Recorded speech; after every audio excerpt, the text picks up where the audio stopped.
Show off your skills on the knitting loom with the Retreat Cowl. This cowl is a loom along series where you're going to be able to knit along for 3 weeks in a row, learning as you go and learning as you grow. Let's get started on part 2 of our loom along.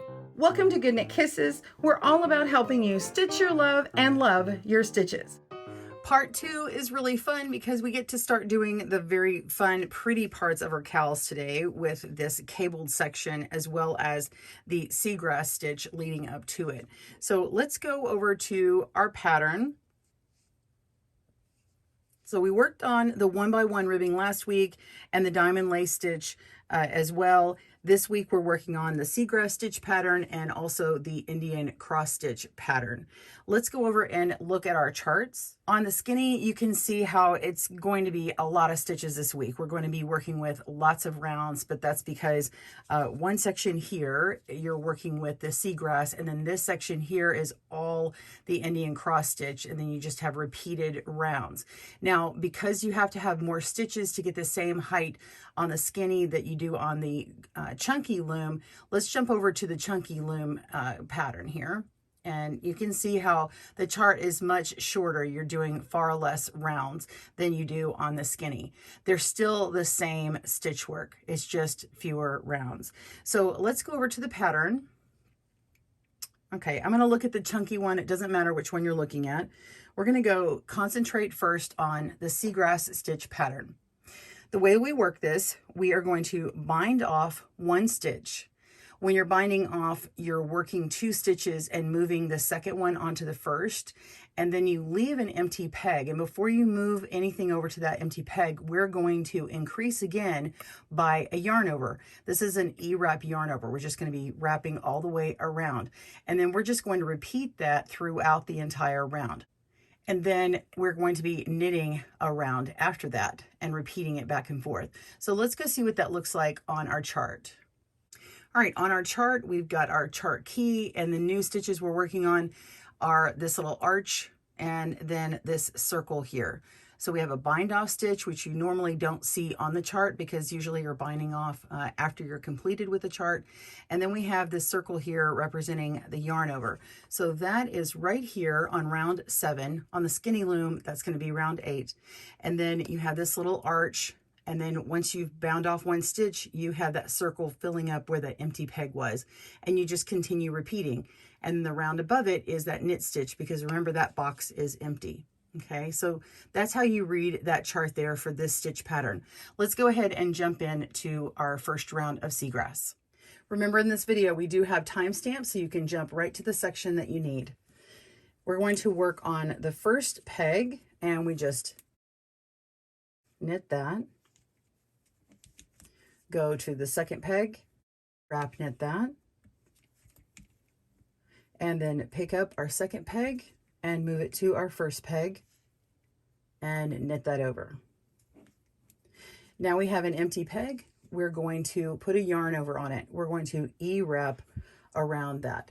Now, E-wrapping around that gives us extra yarn. It also sets it up in a certain direction. If you yarn over with the yarn in front of the peg, it will not set it up correctly for the stitch pattern, and it doesn't look the same. It also makes it a little bit shorter of a row. So be sure and E-wrap yarn over that. And then you move on to your next pair. You're going to knit that next one off. Whoops. Knit that. Then you wrap knit the next one. Move that stitch over, and we're going to bind it off by knitting over. That's it. And then E-wrap yarn over one more time. Knit 1, knit 2, and then move it over to bind off. Knit that over and E-wrap. All right, continue to repeat those all the way around, and pause your video and I'll meet you back up for the next round. See you soon. Little tip on how I hold it. As soon as I'm done knitting over here, when I E-wrap this, I immediately go and wrap the next peg. So let me do that again. I've done knitting off. I E-wrap and move over and U-wrap knit the very next one. So it's all done at the same time. It sort of speeds it along. And then I knit this next one, pick it up, knit off, yarn over, and Unwrap knit really fast. It works really well when it's leaning up against my body. It just seems to go faster. It's just a little different doing it on the table and holding it up midair for you, but hopefully you get the understanding and you can do that a little bit faster. All right, continue on. I will see you soon. All right, we're at the end of our first round of the Seagrass stitch. It is a 2-round repeat, but before you repeat it, go back and look on the top here and look at all where your E-wraps are supposed to be. I'm just going to leave this E-wrap yarn over blank so you can see where it is. So every other stitch needs to have this yarn over here. So it's going to look like this instead of a stitch that's been knit over. Okay, so just kind of go through and double check, because it's very easy when you get to binding off, if you're used to just binding off a whole bunch of stitches at once, it's easy to sort of maybe do a few and then sort of get your pattern off. So once this gets much further down, you're going to notice the mistake and want to go backward. And I'd like to prevent you from having to frog your work too much. So if you have to go backward, what you're going to do is unwrap this one, and you just have to unbind it off. You just pick up the last knit stitch on here and lift that up and over, okay? And then lift up the top one and move it over, and then you'll have to unknit those stitches again, like this, okay? And then come along and do that, okay? Well, these were correct, but you get the idea.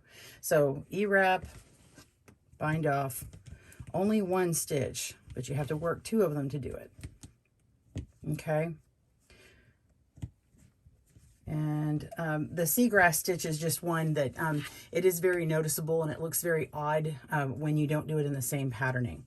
Okay, so the next round, round 2 of the Seagrass stitch repeat, is just knitting all around once. So beginning on peg 1, you're just going to U-wrap knit that, all stitches. Okay, repeat that, and we'll come back and talk about the repeats for the Seagrass. See you soon. So you've completed our 2-round repeat, and now you're going to be repeating those. On the skinny version, you're going to repeat rounds 8 through 9 twice. So you actually have 4 rounds to do. You're going to be doing those twice over. And if you were working on the chunky, let's go run right over there. You are doing it once more. So rounds 7 through 8 were that 2-round repeat, and then you're just going to be repeating it once more. All right, let's look at that pattern on the chart, and you can see this is the part we're doing. So we've already done these 2 rounds here, and we're going to be repeating these. If you're on the skinny, you've got to do them 2 more times after that. All right, so pause your video and work on that. We'll work on the next section after that. See you in a moment. After the Seagrass stitch, we have a small little area here with 3 rounds. We're going to purl around, knit around, and purl around, which gets us actually 2 garter stitch ridges, because the last round that we did was a knit round. So right after that's a purl, and then we have a knit purl, so you get 2 ridges. Now, before I move on, I do want to mention again about color changes. If you want to change colors, you can do it on a knit round. And here's your first knit round that I would suggest maybe doing it on.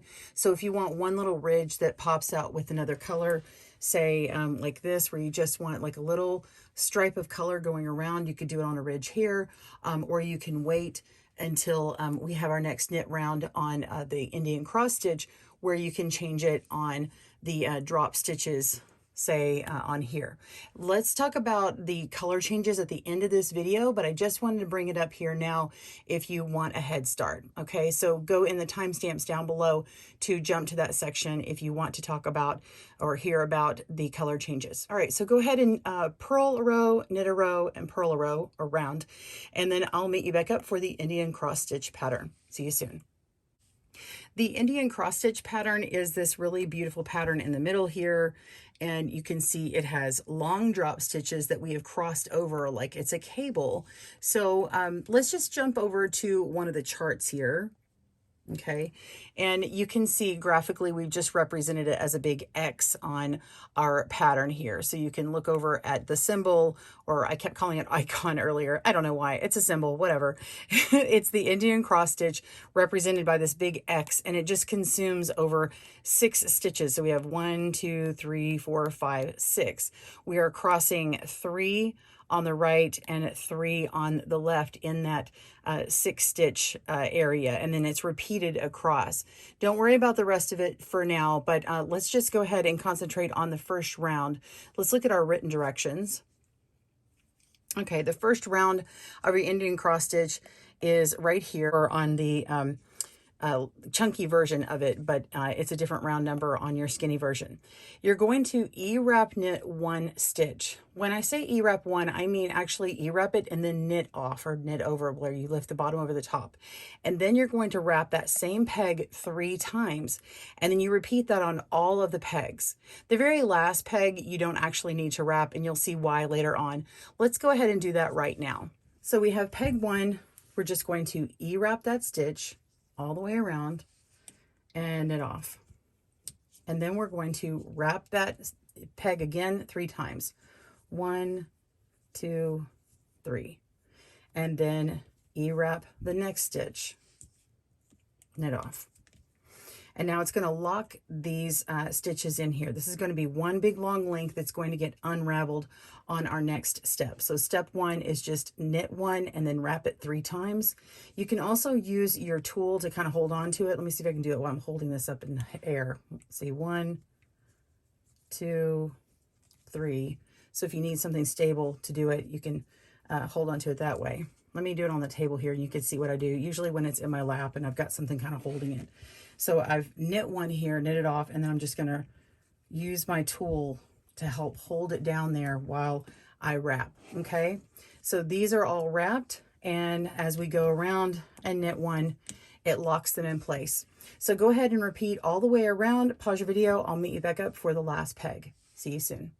All right, we're on step 2. We're going to cross our drop stitches. So first we have to drop them. So we created them first up here, but we have to take them off of our loom and then drop them down and pull them down. So I'm going to refer to these directions. They're going to be off the side of the screen here. Let's go ahead and do that now. On step 2, we're going to unwrap our pegs.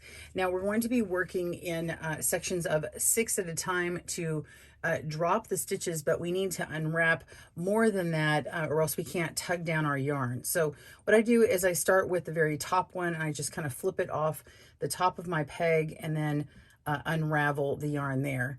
In a very quick scenario, you can just kind of flip off the top of them, just the very first one, and then come back and do a few at a time, just kind of loosely like that. However you like to do it, that's fine.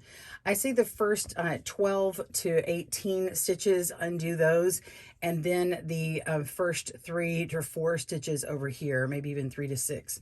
Okay, so what that does is it gives us some room so that we can pull down on our work. So once we do that, I'll just do this in real time with you without cutting it out so you can see me. Once we do that, we're going to tug on our yarn and get these drop stitches to fold all the way down, and they're going to kind of slide through that E-wrap round that you just did.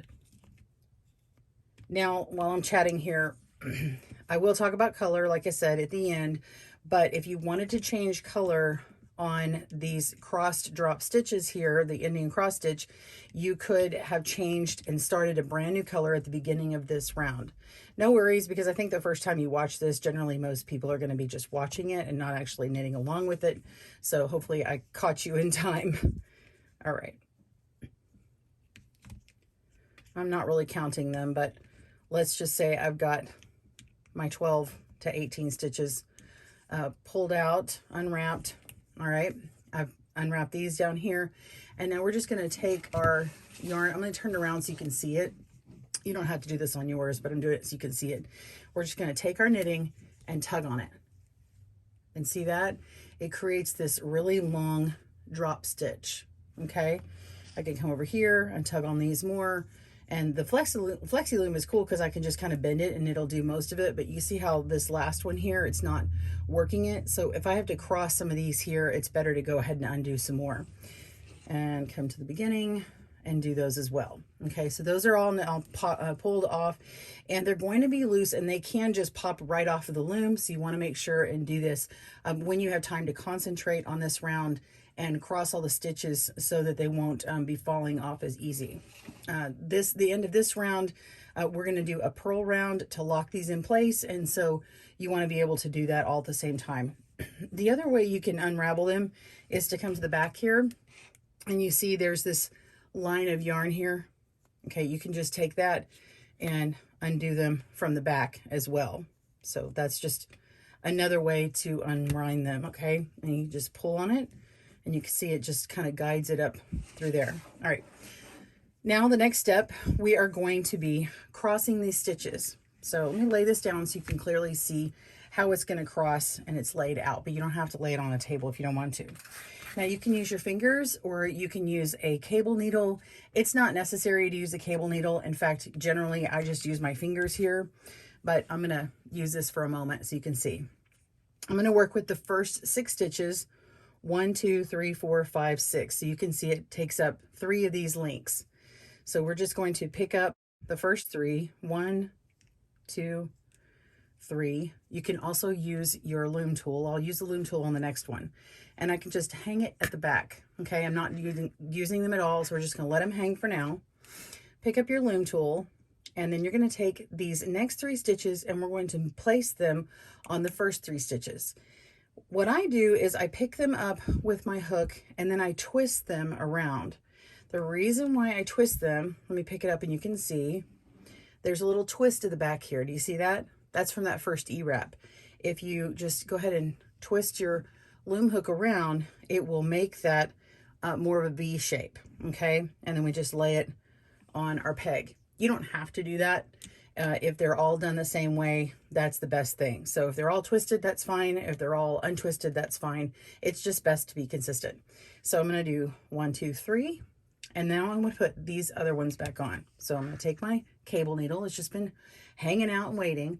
And now I can just slide them off. Let's just do it with our fingers here. I'm gonna take this first stitch, I'm gonna untwist it, and I'm gonna lay it on that very last peg here. Take the next one, untwist it, lay it on the next one. And take this one, untwist it, and pull it. You can see it's a little bit shorter here, but once I pull on it, it's going to make this one a little bit shorter too. It'll even it out. And to really get it even, you can just tug on it, and now you have it crossed, okay? So this is the right side coming over to the left side. If you're flipped the other way, you'll see it. If you're on the other video, it'll just be flipped the other direction. Okay, so then you move on to the next group of 6. Let's do it with my loom hook. We're gonna pick up 1, 2, 3, hold it to the back. I generally just grab it with my hand.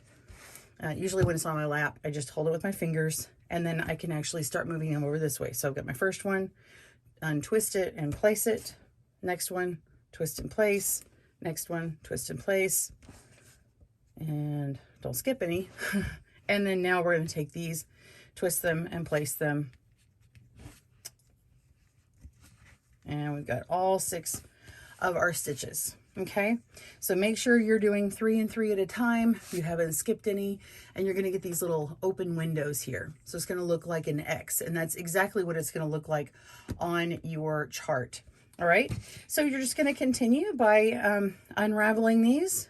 Do 12 to 18 at a time, and we'll meet you back up at the end of this round to do a purl row. But before I keep going, I will say that a quick hack to helping yourself is to go ahead and do the last 6 stitches as well.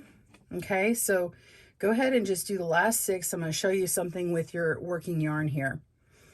Okay, you can help yourself by crossing these rounds and purling the next round at the same time, but you have to do the very end of this round first. So let's go ahead and do that. We're gonna undo these.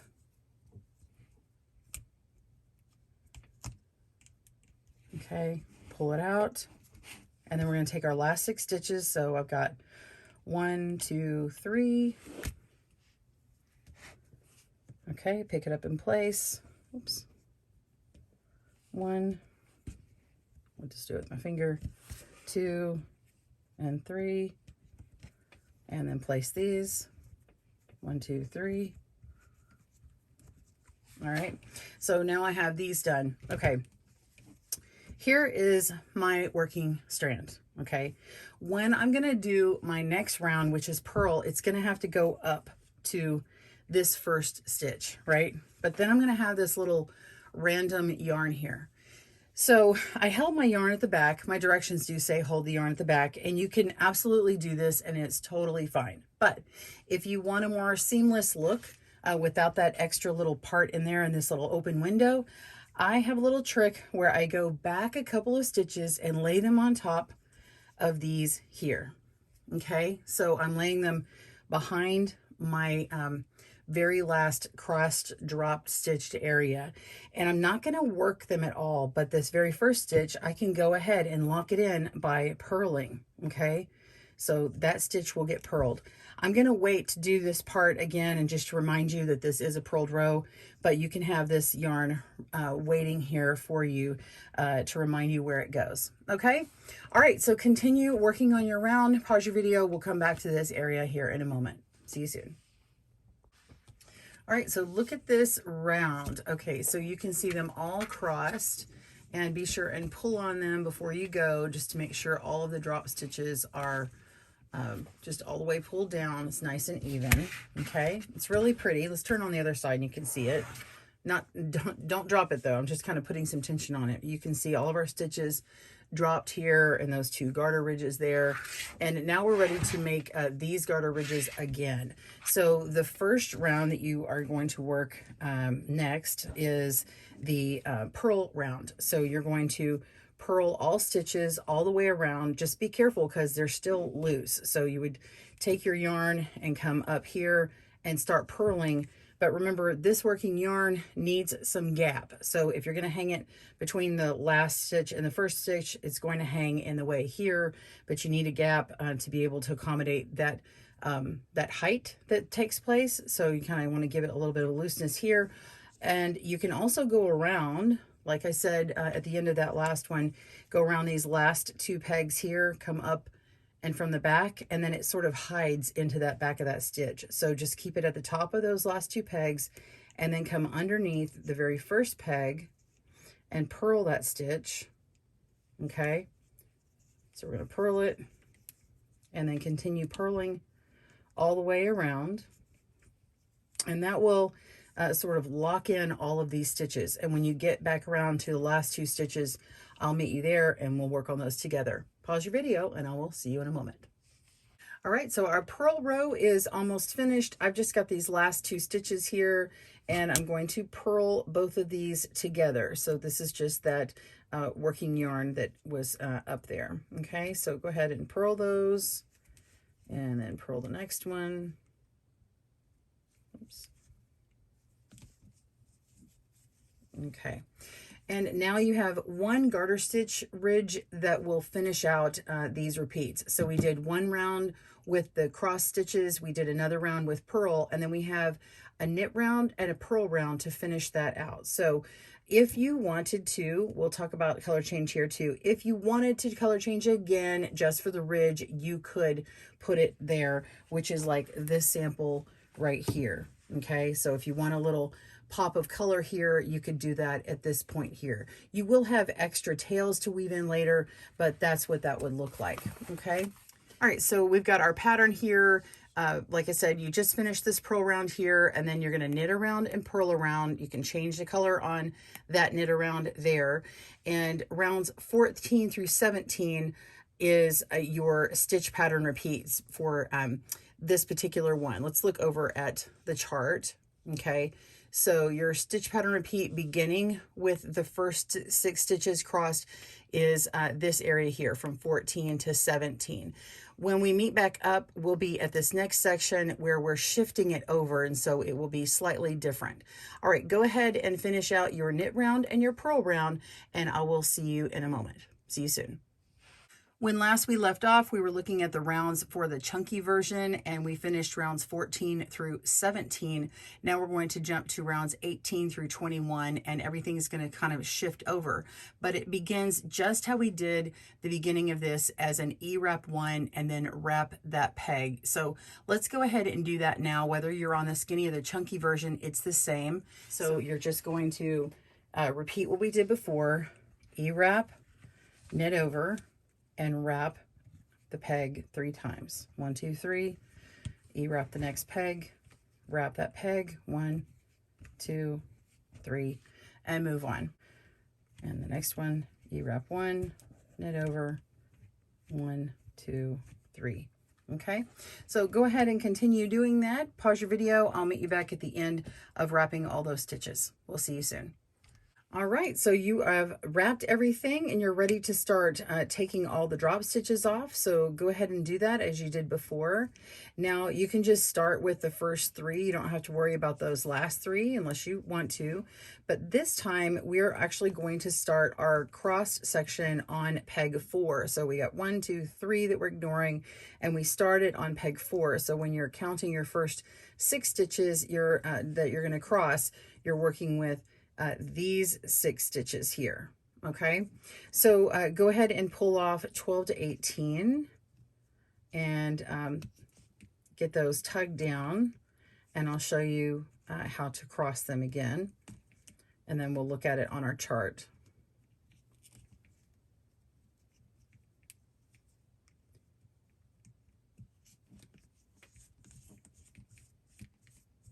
Okay, pull those stitches down. You can see where the cross is before, and so we're going to be crossing it right where this little window is. And see this opening?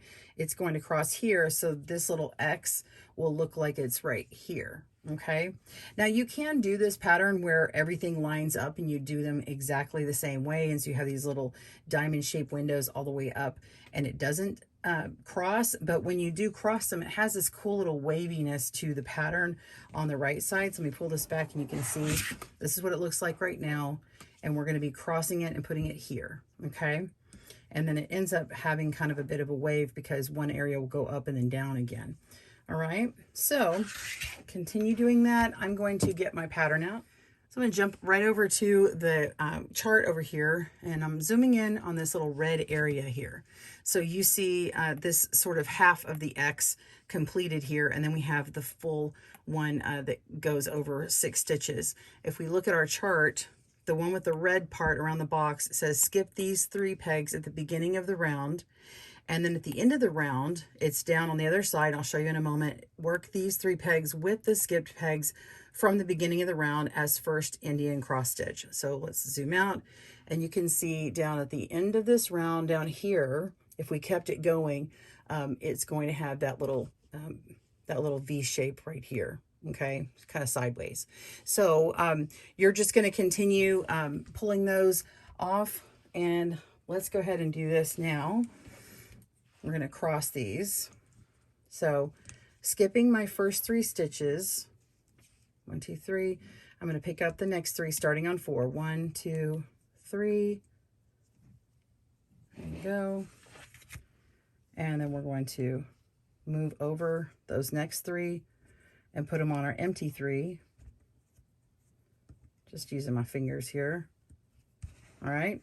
And then take the ones that we were holding back and place them on the empty pegs. All right. So when I pull back on it, you can see how it's crossed right where that window was right above it. Okay. So continue doing that all the way around. Pause your video. I'll meet you back up for the last 6 stitches and the next round. See you soon. All right, I'm on my last 6 to cross. You can see I've crossed all my other ones, and I did not pre-purl. I did not purl that next round. I just left them on here. So you can totally do this if you're not interrupted. I just made that suggestion before in case you tend to drop stitches, or maybe you have children or animals around that kind of jar you or whatever. Maybe you're riding a bus or something. It doesn't matter. So we're going to cross these last 6, and you can see that my working yarn is hanging down from my third drop stitch here. So the way that we make sure we don't trap this in right, just make sure it's hanging at the back, and we want to pick up our first 3 stitches that we want to hold into the back, pick those up, and then go ahead and move just as normal these other 3 stitches. Okay. Okay, I'm just twisting and flipping as I go, as I've done before. And then we're just going to put these other ones on here. Okay, you can see that the very first one I move has that working yarn attached. So if I pull on it, it's going to make that loop bigger. Okay, go ahead and place all the rest of them on here.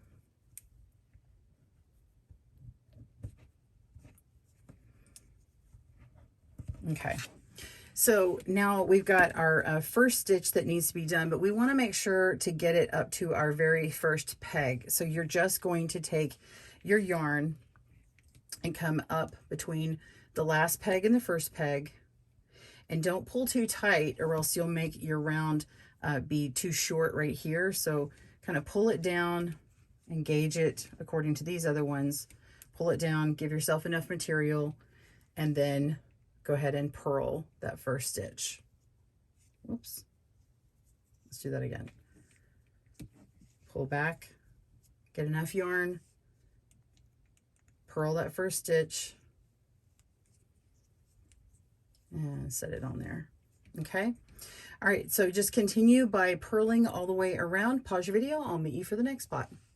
After you've purled your round, we want to go ahead and do another garter stitch ridge. So we're going to knit around, and then we're going to purl around. So go ahead and do that. I'm going to grab my pattern and you can look at it. We have completed this crossed area and then this purled round, and now you're just working this knit round and then the purl round. On the pattern, rounds 18 through 21, we repeated rounds 14 through 17, which include these here. So that's the part you're doing. And then when we come back, we will work on the other rounds, which repeats what we did in the beginning. So go ahead and do that, pause your video, and we'll come back to this point. See you soon. All right, so you've got 2 different repeats of this Indian cross stitch. They've been alternated. Let's go to our pattern. All right, so I'm going to jump over to the pattern on the chunky cowl and look at the chart. So we've completed from here all the way to here. Now you're just going to be repeating those repeated 4 rounds that you did in the very beginning. You're going to E-wrap them and triple wrap them after, go all the way around, and then you're going to cross them just the same as you did before. And then for the chunky version, you will be done. So you only need to do those next 4 rounds and you will be done with this part of the pattern. If you're on the skinny, let's jump over to that one. Over here, you can see we have 5 of these sections that have the cross stitches. So we did this part with the red that we just finished, and now we need to repeat that beginning part again, and then we'll do that area again where we shifted over, and then repeat that ending part just like the chunky cowl is finishing up with. So there's 5 of these sections here instead of 3 for the chunky. All right, so go ahead and repeat that. This next part, I'm going to talk to you about where to place color if you want to make some fun changes. When we talk about color change, of course, you're going to be adding in more yarn, but this also can be a note for when you are ready to add in more yarn. I suggest adding it in on any knit row, which can be any of these garter stitch ridges, but you can also put it in on your drop stitch row, which we'll talk about in a moment when we talk about color options. All right, so how to do this on the drop row. You're just going to have a nice generous tail that you can weave in later. You always want to weave in the colored tail on the colored row or rounds that you're working so that it hides. So just leave this nice long tail here and go ahead and E-wrap around that very first stitch and then knit off. And then if this is your drop stitch round, you're just going to wrap around 3 times If this is a U-knit round, U-wrap knit round, then you just U-wrap knit all those around, okay? So just going to knit off the next one and go ahead and wrap around for my drop stitch, okay? And that is your color change. If you want to carry the yarn up the back of the opposite color and use it again, that's fine. Just know that if you use it on a drop row like this one, you're going to have this color showing through. So you may have to use that hiding technique that I talked about, going around some of the pegs you can see earlier in the video, or you can always cut it and you'll just have extra tails to weave in. Just weave in the same color along the same color of rounds in the back of your work later on. If you want a video to that, go click in the links below on how to weave in garter stitch on our channel. All right, let's talk about different color options you have. Here are examples of the chunky cowl and the skinny cowl. We have 3 sets of the Indian cross stitches on the chunky and 5 sets of the Indian cross stitches on the skinny. If you want to make a change in color, you can absolutely do that on every single round of these Indian cross stitches. Just make sure that you are working that next purl round with the same color you did in the drop stitch. You can also just simply choose to have a color A throughout the whole thing and maybe make a change on a couple of the garter stitch ridges to frame it out. So I want to show you an example on my chart, but first let's look at this one. Now this is just a test sample, but it shows you how you can go from a main color, switch it out to an accent, maybe even add a little accent just on the ridge here, and then go back to that second color, switch it out back with color A, and then go back to color B. So we've got an A, B, A, B, A, B, and then back to color A for the main color. You could even have a main color and then each of these drop stitches becomes, say, color B, C, and D. So let's look at some charts to kind of show you some options. So here's one of my charts and I've left it blank. Now, of course, this is still part 2 chart. So you're going to have this part right here that's going to get mirrored on the other side for part 3, okay, for the rest of this tutorial. But for this video purposes, I just want to show you, I screenshot this and put it on my iPad, and I'm using a markup tool to just kind of highlight some areas. So right here, this is the first example. This is what you saw just a moment ago in the knit sample. All I did was on the knit row of the drop stitches, because that is a knit row, so rows 14, 18, and 22, that's where I added in the color. And then I did a second row with a purl right after. So then I changed the color on rows 16 back to the original color, and then up here again I changed it back on row 20, and then up here changed it back to row 24, and then just keep it going. So that's an example like what you just saw a while ago. If I jump over here, you can see that I'm keeping the main color throughout and even on my drop stitches, but then I'm only changing out these little spots where there's just a garter stitch ridge. So you could have color A for your drop rows, which are taller. You just have to keep in mind this row right here is going to be much larger than these rows. And so these little strips of color can just pop throughout. You could even do 4 different colors if you want. So let's go to another scheme that I came up with. I'm going to jump over to the other one. This is the skinny retreat cowl. Okay, so this is what it looks like without the colors on it. And then I screenshot that, and just what I did is added in color as if I'm changing it every time on the drop stitch rows. So this gives you an idea if you wanted to grade your color and do a monochromatic theme where it just switches out on all of those long drop stitches for the Indian cross stitch. Or you could have, you know, color, you've got color A, which is the white, and then maybe you have this purple, that could be your color B. Maybe you do color B on this area here as well as up here with the blue, and then maybe you have a color C right here where this red is and this green is. So there's so many different options you can have. I hope you have fun with it. Be sure and use your tools. If you download the pattern off of Ravelry and Etsy, you will have these charts and you can just easily screenshot them and use some markup tools for yourself. Well, how was part 2? I can't wait to see yours and its progress. So be sure and tag us on GoodKnitKisses Instagram with that same hashtag Loom Knit Retreat Cowl. So this one is so fun, and it starts progressing really fast because those drop stitches just create that height so much quicker. So if you want to make it longer, go ahead and make it longer till your heart's content. And it can even be like a little hooded cowl if you make it even longer. I wouldn't recommend it in the small size, but you could definitely do it in the medium and the large. And some may even want to take the large size and make it really, really tall to be more like a shawl that kind of wraps around you. Now it is going to be a circle like this one. It's going to be, you know, like that, but you could definitely do that. So I can't wait to see your progress. Be sure and tag me. Happy looming, and I'll see you for next time. Thanks for joining us today, where we help you stitch your love and love your stitches. See you again soon.